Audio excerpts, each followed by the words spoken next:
穏やかな秋の朝の光が静かな玄関に差し込んでいました。郵便受けから落ちたコトッという小さな音。手にしたのは少し黄ばんだ一通の白い封筒でした。差出人の欄に書かれた懐かしくも胸を締め付ける文字。高橋真嗣。30年前、私の前から突然姿を消したかつての親友の名前でした。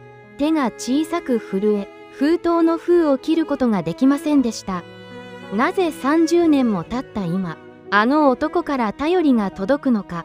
消え去ったはずの過去が音を立ててよみがえるようでした。今の座卓に座り、息を整えて封筒を開けました。中からカランと乾いた音を立てて転がり落ちてきたもの。それは一本の古びて錆びついた鍵でした。重みのある真鍮の鍵。何を開けるためのものなのか。鍵とともに折りたたまれていた3枚の便箋。そこにはかつての力強い筆跡とは違う弱々しく震える文字が並んでいました。健一、突然の無礼を許してほしい。この手紙をお前が読んでいるとき、俺はおそらくもうこの世にはいないだろう。最初の一行を目にした瞬間、心臓が激しく脈打ちました。お前にだけは俺の人生の最後の嘘を明かさなければならない。30年前、お前の夢を奪って逃げた男の、これが生涯最後のお願いだ。便箋の文字を追うごとに、冷たい汗が背中を伝いました。長野の山奥に小さな木造の作業場がある。その鍵でお前の目で確かめてほしい。あの日、独立資金と共に消え去り、私に莫大な借金を残した男。裏切り者として私の記憶に深く刻まれていたはずの真嗣が、なぜ死の淵で私に鍵を託したのでしょうか。怒りよりも先に胸の奥に深いざわめきが広がりました。台所から妻の優子がお茶を運んできました。あなた、顔色が悪いわよ。何かあったの？優子は私の手元にある黄ばんだ便箋と錆びた鍵に目を落としました。私は静かに息を吐き、30年ぶりにその名前を口にしました。真嗣からだ、亡くなったらしい。優子の表情が一瞬固まりました。鉄道の補船員として泥にまみれて働き続けた日々、優子もまた私の苦しい再出発を文句一つ言わずに支えてくれた人でした。あの真嗣さんから一体何が書かれているの？優子の優しい声が私のこわばった心を少しだけ緩めました。長野の小屋に行って確かめてほしいと、そう書かれている。私は錆びた鍵を手のひらの中で強く握りしめました。手のひらに食い込む鍵の感触。30年間裏切られた悔しさと怒りを抱えて生きてきました。しかし手紙の行間からにじみ出る真嗣の気配はあまりにも痛ましく切ないものでした。あなた、言ってみましょう。30年の時間にきちんとお別れをするために、優子の静かな言葉に私は深くうなずきました。あの山小屋の扉の向こうに一体どんな真実が眠っているのか。私たちは翌朝、長野へ向かうことを決めました。長野へと向かう特急列車の窓に流れる秋の景色が映っていました。コトコトと揺れる規則正しい音。目を閉じると30年前の光景がまるで昨日のことのようによみがえります。20代半ば、まだ何者でもなかった私たち。小さな設計事務所の片隅で深夜まで夢を語り合っていました。健一、俺たちの建てる家でたくさんの人を幸せにしよう。真嗣の目はいつも輝いていました。私は図面を引き、真嗣が現場を駆け回る。貧しくても心は希望で満ち溢れていました。あの笑顔の裏にどんな影が潜んでいたのか、当時の私には知る由もありませんでした。ようやく自分たちの事務所を開く日が目前に迫ったある雨の夜、事務所のドアを開けた私の目に信じられない光景が飛び込んできました。引き出しは荒らされ、金庫の扉が開け放たれていました。集めた独立資金のすべてが1円残らず消えていたのです。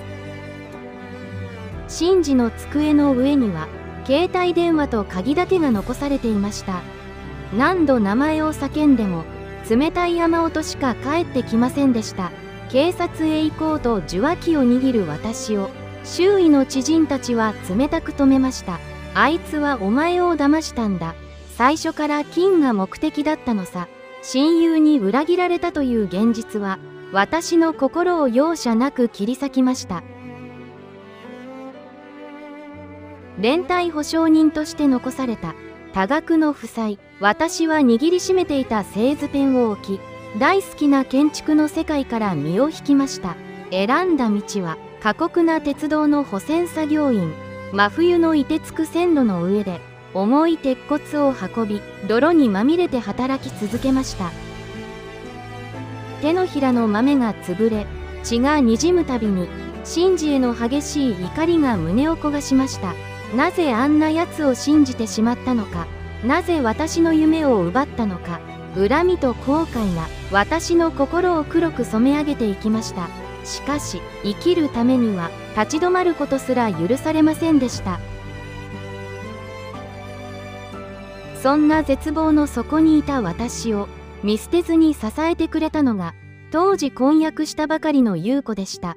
健一さん、私は大丈夫です。一緒に少しずつ返していきましょう。優子はパートを掛け持ちし、自分の服を一着も買わずに私の背中を押し続けてくれました。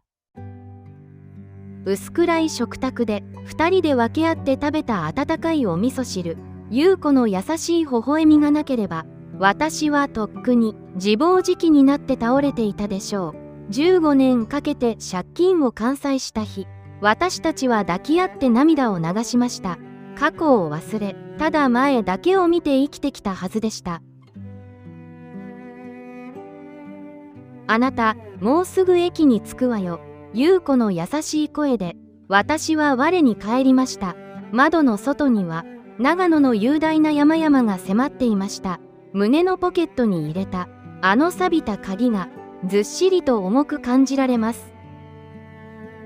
30年間、裏切り者として憎み続けてきた男。なぜ死の直前になって、私をこの山奥へ呼び出したのか。ただの言い訳を聞かされるだけなのか。それとも別の何かが待っているのか。列車の扉が開き、私たちは真実が眠る場所へと最初の一歩を踏み出しました。タクシーが細い山道を抜け、深い木立の奥で止まりました。色づいた落ち葉を踏みしめながら、私たちは静かに車を降りました。目の前に現れたのは、杉の木に囲まれた古びた木造の平屋の小屋でした。看板も表札もなく、何十年も風雨に耐えてきたような黒ずんだ板壁。人の気配は一切なく、ただ冷たい秋の風が木々を揺らす音だけが響いていました。ここがあの男の人生の終着点だったのか。30年前、夢に満ち溢れていた建築家がなぜこんな山奥に身を隠していたのか。胸の中に言いようのない重い沈黙が広がりました。錆びたトタン屋根の軒下に一人の女性が立っていました。黒い喪服を着たその女性は30代後半に見えました。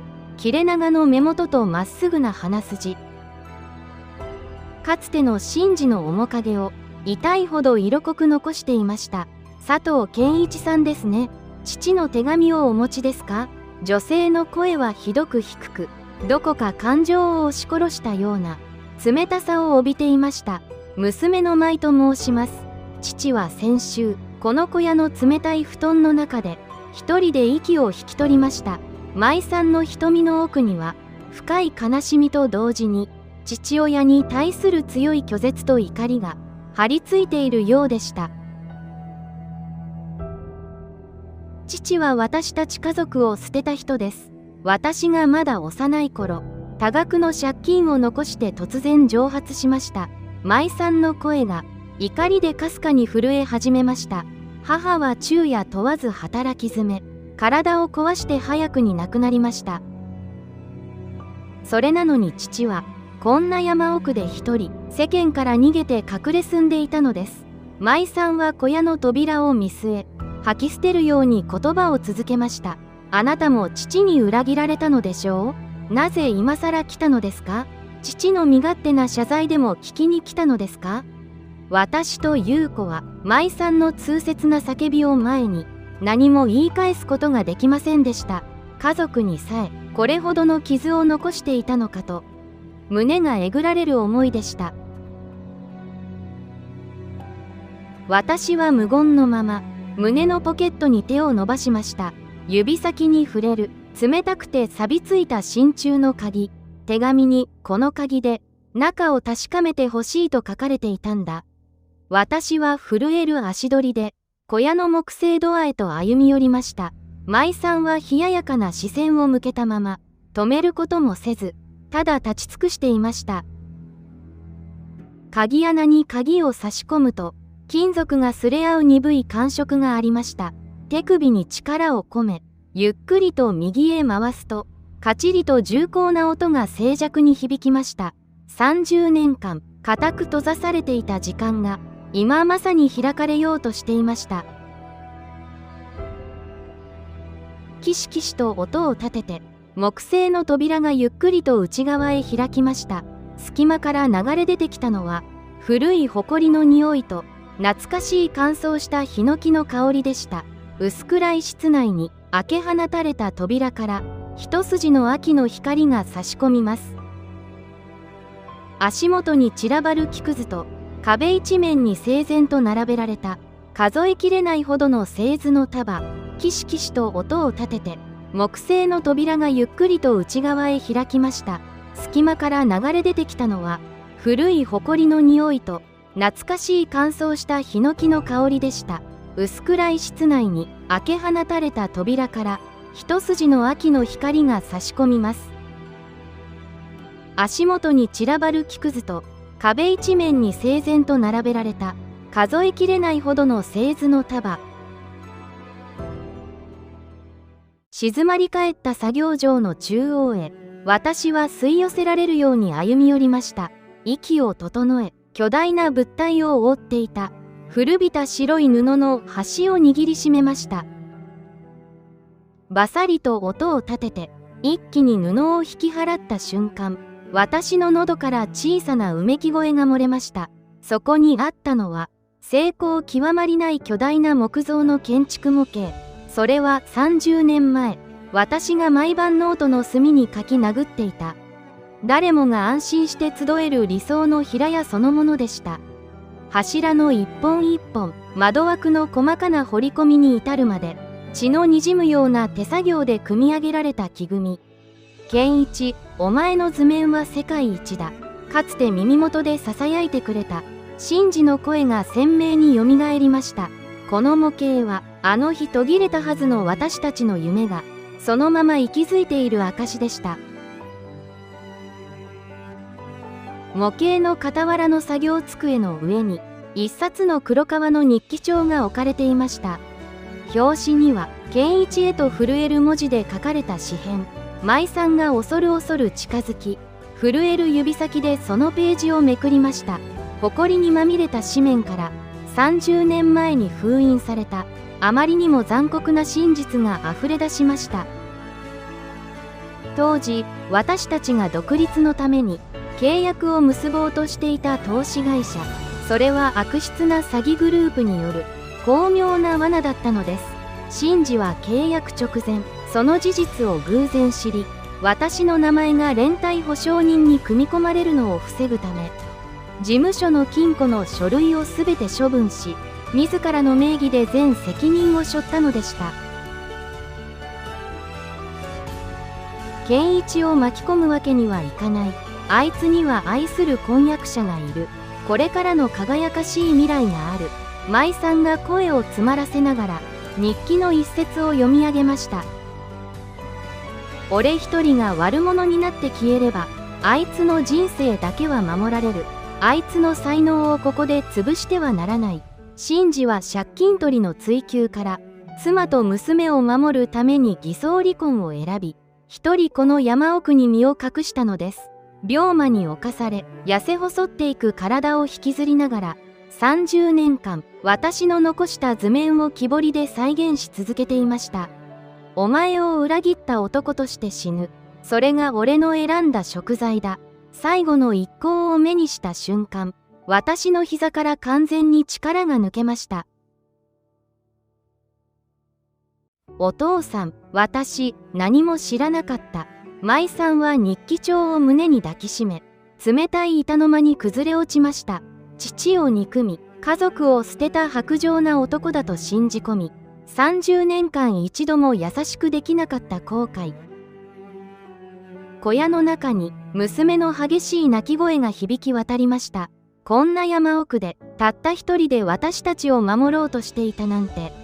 優子が舞さんの細い肩にそっと手を置き、共に涙を流しました。舞さん、お父様はあなたとお母様を心から愛していたのよ。30年の縁差が真実の光によって切ない愛の記憶へと塗り替えられていきました。私は模型の前に立ち、震える手でその温かい木肌を撫でました。木肌には幾度も刻み直されたのみの跡。シンジが私に残したのは金でも言い訳でもありませんでした。30年間一度も色あせることのなかった固い信頼と友情の証だったのです。シンジ、お前ってやつはどこまで不器用なんだよ。私の頬を大粒の熱い涙が伝え落ちました。30年間抱えてきた怒りや悔しさは跡形もなく消え去り、胸の中には友への深い感謝と誇りだけがあふれていました。夕暮れの光が木造模型を優しく黄金色に染め上げていました。窓の外に広がる山々が深い茜色に染まり始めていました。私はシンジの遺影が置かれた作業台の前に立ち、静かに両手を合わせました。シンジ、ありがとう。お前が守ってくれた命で、俺は今日まで前を向いて生きてこられた。胸の奥に30年間刺さっていた重いトゲが温かい涙とともに溶け落ちていくようでした。舞さんは涙を拭い、父が残した模型と図面を大切そうに見つめ直しました。佐藤さん、父の本当の姿を教えてくださり、心から感謝いたします。誤解と孤独の闇に包まれていた親友の人生が、ようやく報われた瞬間でした。小屋の鍵を舞さんの手のひらに返し、私たちは作業場を後にしました。この工房と模型は、父が生きた証として、私が大切に守り継ぎます。舞さんの澄んだ瞳には、もう迷いはありませんでした。背後でカチャリと鳴った鍵の音、それは過去の縁差を閉じ、新しい絆を結び直す音でした。人生の後半において、不要な見栄や誤解を手放し、本当に大切な絆だけを胸に残すこと。シンジの最後の願いは、私にその本当の意味を教えてくれました。東京へと戻る夜の列車の中、優子が私の手を優しくくるみ込んでくれました。健一さん、本当によかったわね。シンジさん、ずっとあなたを思っていたのね。窓ガラスに映る自分の顔には、これまでにない穏やかな笑みが浮かんでいました。30年前の挫折も、泥にまみれて働いた年月も、決して無駄ではありませんでした。親友の深い思いに支えられていたのだという誇りが、これからの私の余生を、どれほど力強く照らしてくれることでしょう。自宅の玄関を開けると、いつもの見慣れた我が家の匂いが、私たちを迎えてくれました。靴を脱ぎ、居間に入ると、朝のあの重苦しさは嘘のように消え去っていました。壁に飾られた家族の写真と温かいお茶の雪、何気ない平穏な日常こそが人生における最大の宝物であると改めて胸に深く刻み込まれました。人は誰しも心に触れられたくない傷や言葉にできなかった後悔を抱えて生きています。しかし真実と向き合う勇気さえあれば、どれほど時間が経っても魂は救われるのだと信じています。皆様、今回の物語はいかがでしたでしょうか。人生の黄昏時を迎えた時、皆様の心に浮かぶかけがえのない大切な人は誰でしょうか。伝えられなかった感謝や心の奥にしまっていた思いがあるなら、どうか後回しにせず伝えてみてください。誠実に紡いできた人と人との絆は時を超えて必ず心に届くはずです。皆様の心に残る思い出や大切な方とのエピソードなどがあれば、ぜひコメント欄でお聞かせくださいね。一つ一つの温かいお言葉を大切に読ませていただきます。本日も最後までお付き合いいただき本当にありがとうございました。また次回の心温まる物語でお会いしましょう。